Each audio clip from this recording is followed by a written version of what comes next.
Bonjour, alors aujourd'hui on se retrouve pour une petite vidéo donc de présentation de ma dernière création. Donc en fait ce que j'ai fait c'est que j'avais, alors je vais vous présenter, alors je me rappelle plus, je crois que c'est des Artemio, j'avais des tampons avec tous les mois de l'année.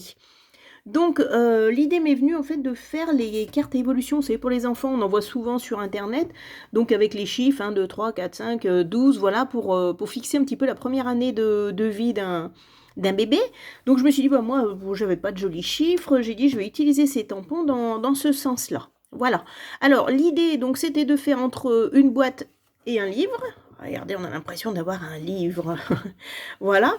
Donc, je vais vous présenter l'intérieur, tout simplement. Donc ici, je suis venue mettre un petit nœud pour tenir un petit peu mieux fermé. Je vous expliquerai pourquoi, parce qu'en fait, ici, vous voyez que c'est un petit peu, j'allais dire, un système de ressort. Donc, en fait, j'ai plié des feuilles à photocopie pour donner cet effet de livre, tout simplement. Donc, c'est vrai que ça fait point, point, point, ça fait un petit peu ressort. Donc, c'est pour ça que je me sens un petit peu obligée de mettre le ruban. Autre chose aussi, j'utilise les papiers action qui sont très très raides. Donc, du coup, ils doivent faire plus de 200 grammes. Du coup, pour les pliures et pour tenir fermé, c'est forcément toujours un petit peu plus compliqué. Donc voilà, ça va se présenter comme ça. Donc c'est tout simplement une petite boîte. Là, ça va faire 2,5 cm. Là, voilà pour cette reliure.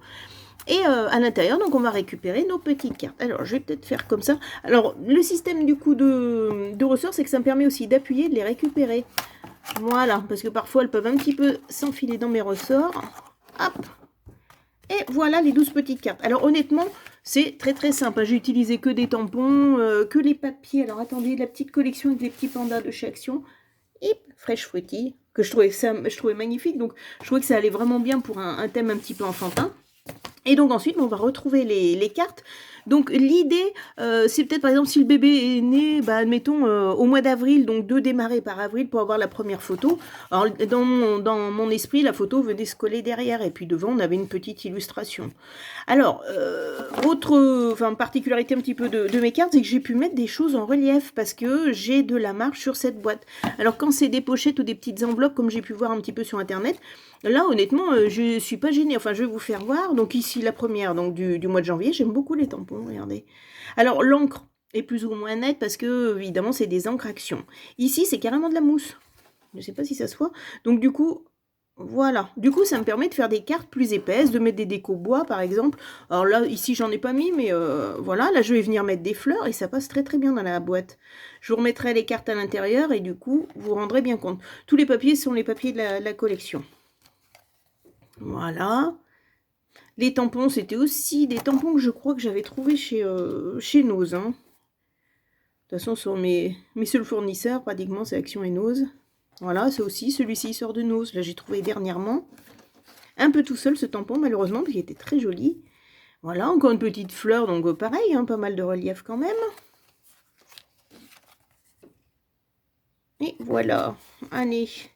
Ceux-ci, ce sont des vieux tampons de Nose, sont bon, plus ou moins jolis, mais bon, ça passe bien là, pour cette thématique. J'avais pas grand-chose pour les bébés, pour les enfants, mais bon, voilà. Là c'est carrément j'ai un petit peu de velours, carrément de la mousse.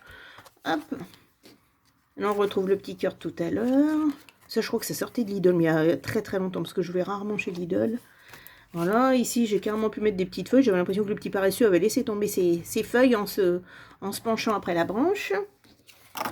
Un petit hérisson qui a voulu se faire coquette avec sa petite fleur. Voilà. Et donc, du coup, on a les 12 mois de l'année.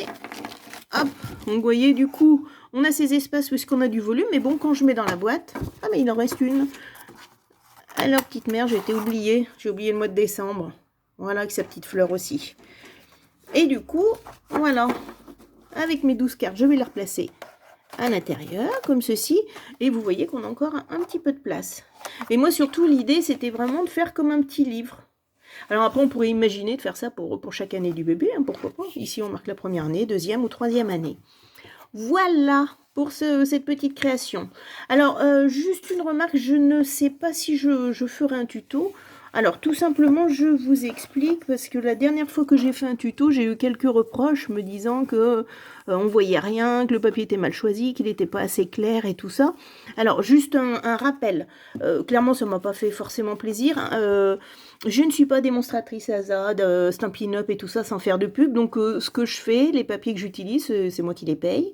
Quand je fais des tutos, là, comme celui-ci, bah, souvent, je fais un modèle à mon idée. Donc, autant vous dire, je ne vais pas vous montrer l'état de ma poubelle, mais notamment pour plier, j'ai essayé je ne sais combien de dimensions. Donc, c'est autant de feuilles qui partent à la poubelle, etc. Donc, en plus de la matière, ça me prend du temps. Et me dire qu'un tuto qui est mal fait ne sert à rien, franchement, ça m'a fait un petit peu de peine. Donc, j'ai essayé de répondre à cette personne. Et résultat, j'ai eu un avertissement YouTube avec un rappel des consignes de YouTube. Et je trouve ça vraiment pas vraiment sympathique. Voilà, j'ai un téléphone sur un pied à 3 € de chez Action, tout le papier vient d'Action, donc je fais avec mes moyens. Parfois c'est plus précis, parfois c'est un petit peu plus net, mais honnêtement ça m'a un petit peu chagriné. Donc je verrai, je ne sais pas si je ferai le tuto, je vais continuer de vous présenter mes réalisations, qui me prennent du temps. Là ça fait 2 jours que je suis dessus, je vous dis, surtout pour plier, je me suis bien amusée quand même. Et je trouve cela vraiment dommage parce que moi dans mon esprit je n'ai rien à gagner, je n'ai aucun partenariat. J'ai fait de belles rencontres, heureusement qu'il y a des belles personnes qui m'envoient des petits messages qui sont super sympas, ça fait plaisir. Et je trouve ça regrettable parce que moi, mon esprit, c'est vraiment du partage parce que je sais, j'ai énormément de vues sur mes vidéos et très peu d'abonnements. C'est le jeu, je mets mes vidéos, je sais, voilà. Mais avoir des reproches comme ça et me dire que mes vidéos ne servent à rien parce qu'elles sont mal expliquées ou mal filmées, je trouve ça un peu regrettable. Je fais que mes moyens. Et voilà. Bon, écoutez, c'était mon petit coup de gueule de l'après-midi. En tout cas, moi, je suis très contente de ce que j'ai fait, avec du matériel pas cher, avec une petite vidéo.